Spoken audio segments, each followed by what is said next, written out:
Welcome, I'm Dr. Saida, and it is an honor and privilege to have you here and be part of Redefining Femininity, an interview series that I've had the joy of doing with such incredible people. And today's with a very close and dear sister friend of mine, Kalila. Welcome, Kalila. Thank you.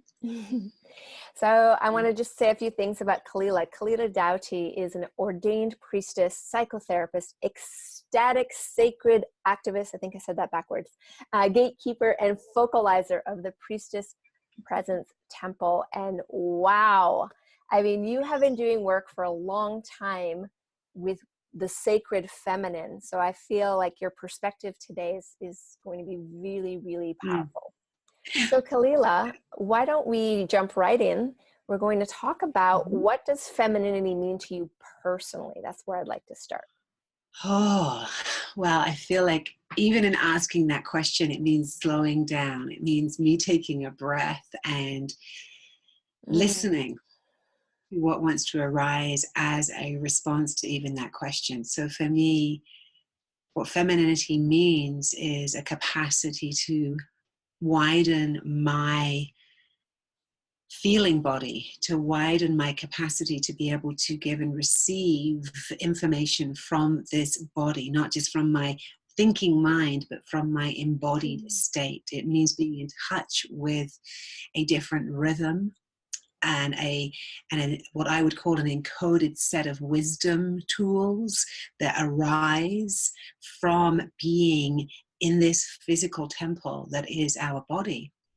And having a relationship with this body in a way that we have been sorely missing for many thousands of years.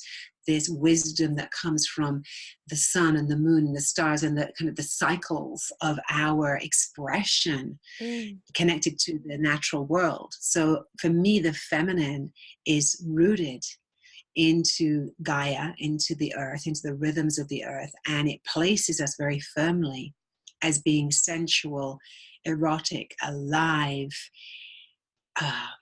vast beings that have so much more to us than meets the eye, than is the traditional definition of what we might think of as feminine. Love that. I can feel that. So I'm curious. And that's part of it. Oh, say that again. He said, that's part of it, is you feel it. That's one of for me, you feel it. It's a feeling. It's not a thought. That's really an important distinction. Yes. And so I'm curious, Kalila, this is a very delicious description of femininity. And I'm wondering if something actually happened on your journey through your life where you kind of had an aha moment, or this definition sort of came really on the forefront of your awareness. If you'd love to share that with us. That's a great question. Well, I think for me, it's been a lifelong journey. And I think like a lot of women and men, we've been steeped in a system that's very patriarchal, that is very much founded upon the masculine dominant ideology of how things are, how our world is formed, of who we are within the world. And I was certainly raised in that in the 60s and 70s in England, and raised by a man. And so even though my dad was someone who was very connected into the natural cycles of the world, he was also very much a man, right? He was in that masculine dominant way of being in the world. And so for me, there was a journey that started very early on that I describe as kind of a feeling of like, there has to be something else that I'm not getting, that I'm not, that something missing. And that was kind of spanned through my teenage years into my 20s, 30s, and now I'm in my 50s. It's been a lifelong journey. But what I would say about it is that I knew that there was something deeply inside of me, inside of all of us, that was yearning for an expression and was struggling to find a way to connect with that. And so what happened for me was in my 20s, I went on this pilgrimage and I traveled for a great many years, 5 years, all around the world. And my inquiry was this, Ada, was what does it mean to be a woman? I wanted to go to other cultures, and I was looking and studying, like, what is it that other women have in other cultures? And I came across the women in India, and particularly in Rajasthan, in this very beautiful part of India where they have a lot of Bedouin tribe women. They're indigenous women to the desert there, and they dress in that amazing tribal jewelry and heavy tapestries, and they're barefoot on the earth, and they've got bells around their ankles, and they have all these dances that they do that are really fierce, and they're in all this regalia, and they're working, and they've got pickaxes, and they're getting the road, and I'm watching them and I'm feeling them in my body, and something began to awaken. And it was this kind of fierce, tender, raw power that was so not what I was told femininity was from a Western perspective, right? The good girl who sits, like these very generic ideas of femininity. It was so embodied, and it had a smell and a taste and a texture to it that was primal and beautiful and erotic and practical and and at one with the earth, part of the earth. And it woke something in me. It was like something got sparked, like as if you could turn on a light switch. And I was like, whatever that is, I am yearning for that. And so I began this journey of reigniting, who is that in me? Who is she in me? And how can I support that through the interface with nature, through the interface with dance and sensual awakening in the body, and through coming into a new relationship with this animal body that is here. And that has been, taking me many, many different places, but it began in that moment on a quest to really find out what it meant to be a woman. I love that too, because instead of reading about it, you went out into the world and you removed yourself from your bubble, and you exposed yourself to all kinds of traditions. Some probably were lovely and some were not, but you just let yourself experience it and absorb as a limbic resonance into your own being the pieces that really were true in your search of what is this thing called femininity and womanhood, etc. So wow, powerful. The last question that we have today, it's an important question, and I've really enjoyed asking a lot of people this question. So the beginning of the question is, I'm very aware right now there's a ton of division, a ton of divisive type conversations around masculinity and femininity. And I'm not particularly that interested in that piece because I find it quite uninspiring and not useful.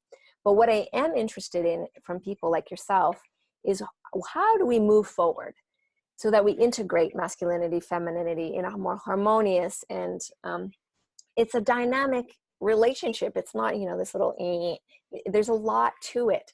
And I'm curious, as a final thought to the viewers, how do we move forward to create more of that for ourselves?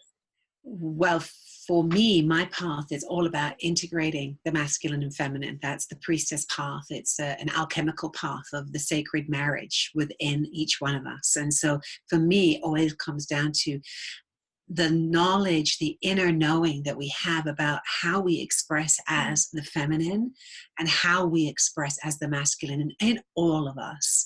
Because masculine and feminine is not about gender, it's about energetics, right? It's about understanding the electromagnetic pulse of the world, the electro being the masculine and the magnetic being the feminine, and that everything revolves around that pulse, and that lives within us.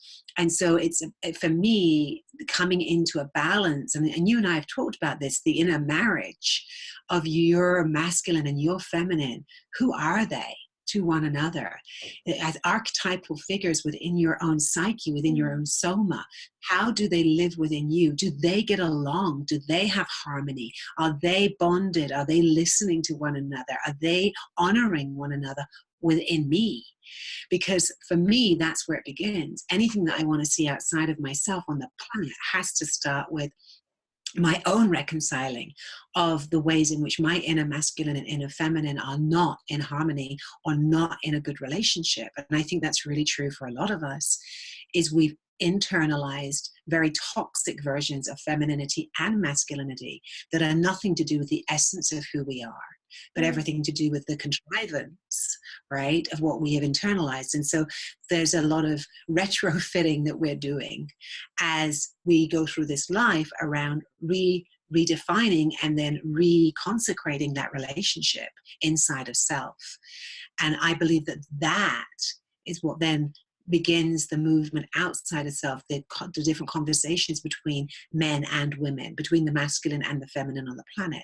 But until we have an awareness that it starts in here, it's not out there, it's in here. Right. And how we're called to rebalance, that is for me always going to be the first step. So yeah, and it's a difficult step because it's very easy to project and look out and to blame and label and shame. And so right. it sounds like in your invitation of the first step, it's really to have a break, kind of like step away, drop in, and start to ask yourself very basic, simple questions like, how am I defining femininity? How am I defining masculinity? How are these parts of myself wounded, and how are these wounds coming out and expressing themselves? And how would I love to reintegrate that so that when I do interface with another person, I'm coming from a much more healed and holistic and integrated space? Would that be a good synopsis?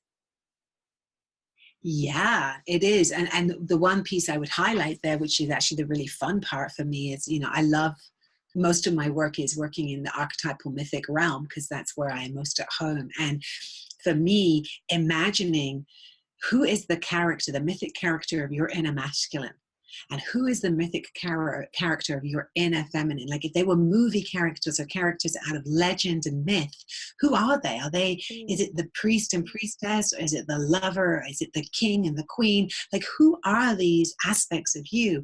And begin to really connect with that as being part of your mythic story, part of what you're here to embody.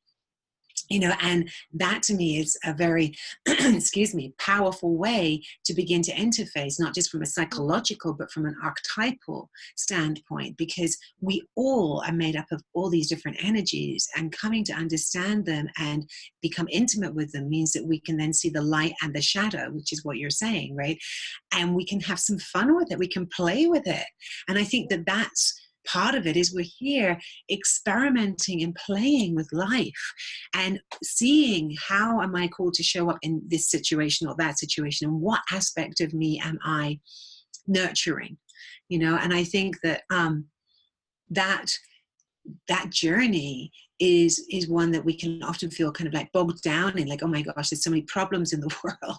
And I just want to give a shout out for actually having some joy and play and fun with this, addressing this masculine feminine dance within ourselves and then within our relationships. Like, let's play with it. Let's be creative. And actually that's how we learned as kids to do everything is right. Play. It's how all young mammals learn how to hunt and do the things they need to do to function as adult versions of themselves, is they play.